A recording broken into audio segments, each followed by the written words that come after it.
JBC 뉴스입니다. 땅굴을 파 송유관에 구멍을 뚫어 석유를 훔친 절도단이 경찰의 무더기로 적발됐습니다. 이들이 빼돌린 석유는 모두 463만 리터로 시가로 따지면 83억 원이나 되는데요. 이는 전국 최대의 규모라고 합니다. 보도에 한세아 기자입니다. 신발장 문을 열면 땅굴로 내려가는 통로가 보입니다.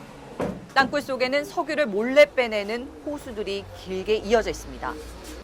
컨테이너 안, 지하로 내려가기 위해 바닥이 뚫려 있습니다.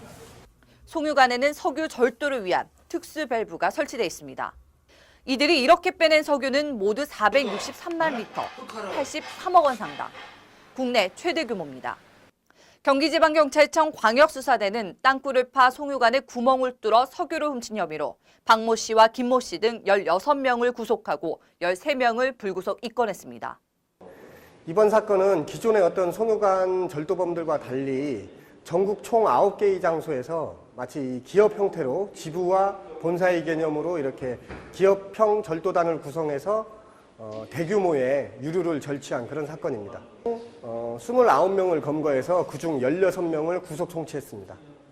이번에 덜미가 잡힌 조직은 박모 씨 일당과 김모 씨 일당으로 모두 2개 조직입니다.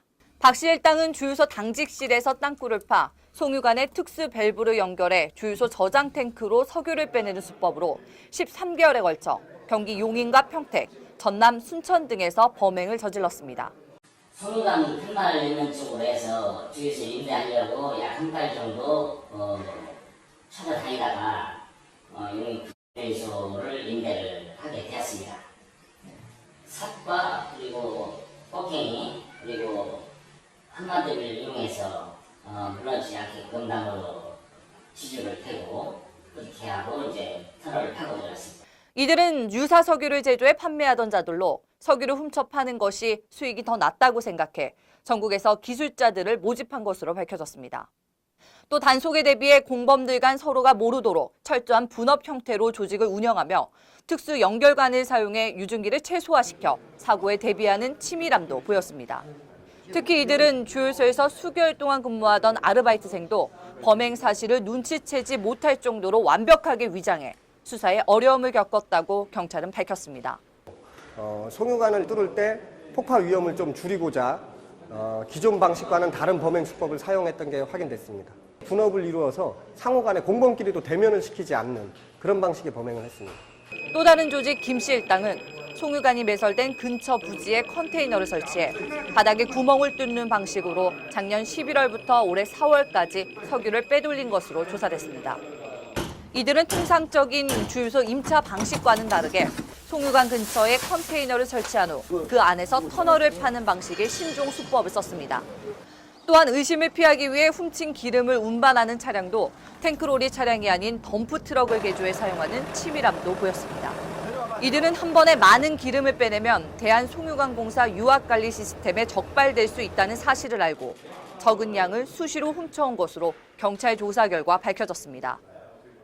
이번에 검거된 2개의 송유관 절도단은 전국 곳곳에 지점 형태로 나뉘어 동시에 범행을 저지른 기업형 도유 조직으로 모든 일당이 일제히 검거된 사례는 국내 최초라고 경찰은 밝혔습니다. JBC 뉴스 한사입니다. 네, 다음은 간추린 소식 전해드리겠습니다. 연안 생태계를 보존하고자 화성에서 한미 시민사회와 함께하는 연안 및 해양보전 세미나가 개최됐습니다. 26일 화성시의회 대회의실에서 열린 세미나에는 화성의 환경운동연합과 미국 시민활동단체 등 40여 명이 참석했습니다. 이날 세미나에서는 북서해 해양보전활동단체 사무총장의 북서해협 해양보전활동 사례 발표와 화성 환경운동연합 위원장의 연안 생태계가 보전되어야 할 화성호란 주제로 발표가 진행됐습니다. 이어진 토론에서는 연안 갯벌을 보존하기 위한 지역 시민단체의 노력과 연안 생태계 보전의 중요성 등에 대해 이야기를 나눴습니다. 수원시가 발달상의 장애가 의심되는 아동의 진단 절차에 대해서 이해를 돕고자 상담 매뉴얼을 제작했습니다. 이 매뉴얼은 발달장애의 종류와 증상 등을 안내하고 장애 진단 절차와 관내 사회복지시설, 자원 현황 등의 정보를 한눈에 볼 수 있습니다. 수원시 장애인가족지원센터는 관내의 유치원과 어린이집, 장애인 가족지원센터 등에 약 2,000부의 책자를 배부했습니다. 또 수원시 장애인 가족지원센터 누리집 자료실에도 책자 파일을 올려 누구나 활용할 수 있도록 제공하고 있습니다. 요즘 일교차가 큰 날씨가 계속 이어지고 있습니다. 이렇게 여름에서 가을로 넘어가는 환절기에는 면역력이 뚝 떨어지기 때문에 건강관리가 무엇보다 중요한데요. 대표적인 것이 바로 물 마시기입니다. 하루 물 2리터 정도를 마시면서 몸속 수분을 유지하는 습관으로 이번 환절기를 건강하게 보내시길 바랍니다. 지금까지 진행의 김윤희였습니다. 시청해주신 여러분 고맙습니다.